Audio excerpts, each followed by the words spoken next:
Okay, this is what the metal framework is looking like. Elevation view. Here are the sizes, and I'll email this to you. But the space from the bottom to the top, that's the spacing, and they're all the same. That's the width, 12 inches deep. The overall height of this is 84, but that's including a toe kick, so it'd actually be 84 inches.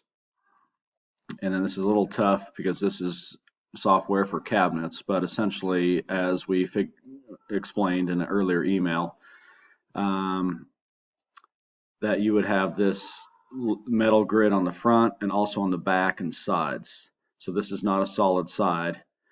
This piece would continue around on both sides and the back.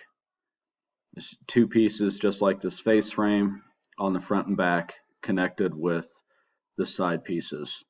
And we're putting snow fencing, similar to what you guys did for CR Gibbs, as shelves. So this is an 1.5 inch thick material. So 3/4 of an inch down, if you could weld a metal tab, and if we just put one on the front corner, back corner, and then one in the center of the front piece and one on center of the back, and then we will use that to put a screw from the bottom of that tab into the bottom of the shelf to hold it in place.